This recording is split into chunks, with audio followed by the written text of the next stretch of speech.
The salty breeze of the Grand Line brushed against Portgas Ace's face as he stood at the bow of the Spade pirate ship, his eyes fixed on the horizon. The sea, ever untamable, called out to him, a constant reminder of the freedom he cherished above all else. His black hair fluttered in the wind, the orange cowboy hat on his back clinking with the sound of the skull-decorated beads that adorned it. The flame tattoo on his left shoulder, symbolizing his fiery nature and his devil fruit powers, pulsed with energy, as if waiting to be unleashed. Ace was the son of Gold Roger, the Pirate King, a name that carried both weight and danger. But he didn't live to honor his father's legacy.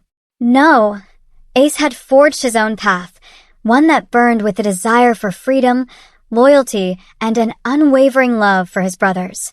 Even the secret of his lineage was a burden he bore alone, choosing to carry his mother's name, Portgas, instead. He was more than just the son of a legend. He was Ace, the man who would live on his own terms.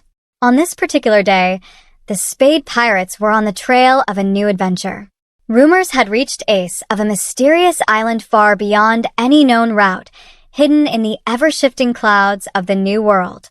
If you enjoyed this video, don't forget to subscribe to the channel for more great content. Hit the notification bell so you never miss an update. Let me know your thoughts in the comments below, and feel free to share this video with your friends. See you in the next one. Supposedly, it held a treasure greater than any gold or jewels, a relic said to grant its holder control over the very winds that shaped the seas. Ace's smile curved upward. A relic that controls the wind. He mused to himself. Sounds like a challenge. His crew, a ragtag group of misfits and adventurers, trusted him implicitly. They had followed him through stormy seas and naval ambushes, knowing that their captain's flames would always protect them. Ace wasn't just their leader. He was their beacon, their fire in the dark. His loyalty to them was as fierce as the fire that coursed through his veins. Captain called out Deuce, Ace's first mate, a skilled navigator, and Ace's closest confidant. We're nearing the island, but I don't like the look of those clouds. Something's off. Ace narrowed his eyes. The sky above the island was indeed strange, dark with swirling clouds that seemed unnatural. A storm was brewing, but Ace had never been one to back down. He welcomed danger as an old friend, a necessary part of the journey toward freedom. We push forward, Ace said, his voice firm but calm. We didn't come this far to turn around. The Spade Pirates sailed into the storm, and as they approached the island, the wind howled with an eerie intensity. Lightning cracked across the sky, but Ace stood tall, unfazed. He called upon the power of his Mera no Mi, the flame fruit. His fists ignited in flames, burning bright even in the storm. Let's light things up, Ace muttered as he propelled himself from the deck of the ship, launching his body toward the island. Fire trailed behind him as he landed in the thick jungle with a fiery crash, steam hissing as the rain tried to extinguish his flames. But the fire of Ace's could never be snuffed out so easily. As Ace ventured deeper into the island's heart, he felt a presence, a powerful one. It wasn't just the storm or the treasure that awaited him. Something or someone was watching him. The jungle parted to reveal an ancient temple, its stone walls worn by centuries of wind and rain. At its center stood a massive pedestal, and atop it was a relic, glowing faintly in the dim light. It looked like a small, ornate fan, carved with ancient symbols that Ace couldn't read. Ace approached cautiously. His instincts, honed by countless battles, told him this wasn't going to be easy. As his hand reached for the relic, the ground trembled. From the shadows of the temple, a figure emerged, a tall, cloaked warrior, eyes glowing with a strange light.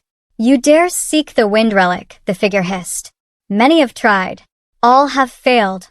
Ace grinned, the flames on his fists growing hotter. "Guess you haven't met anyone like me before." The figure laughed, a hollow sound that echoed through the temple. "The wind bows to no flame, pirate." Ace's smile faded, his eyes narrowing. "Maybe. But I don't bow to anyone either." With that, the battle began. The figure conjured fierce gusts of wind, sharp as blades, but Ace's flames roared in response.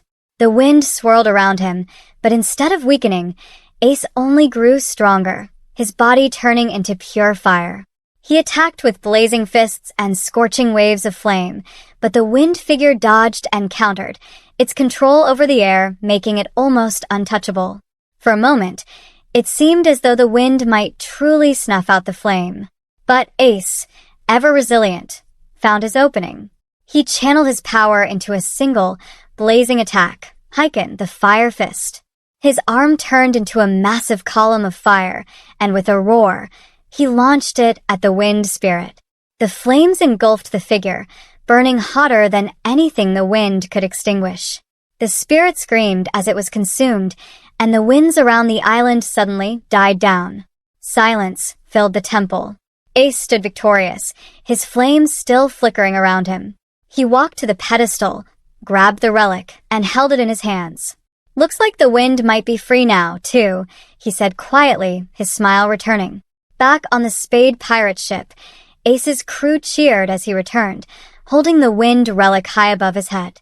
They had done it. They had faced the storm and come out stronger. But Ace knew his journey wasn't over. The seas of the New World held many more dangers and many more adventures. And as long as he had his crew, his freedom, and the fire that burned inside him, he would face them all without fear. After all, Portgas Ace was not just a flame, he was a fire that would never die.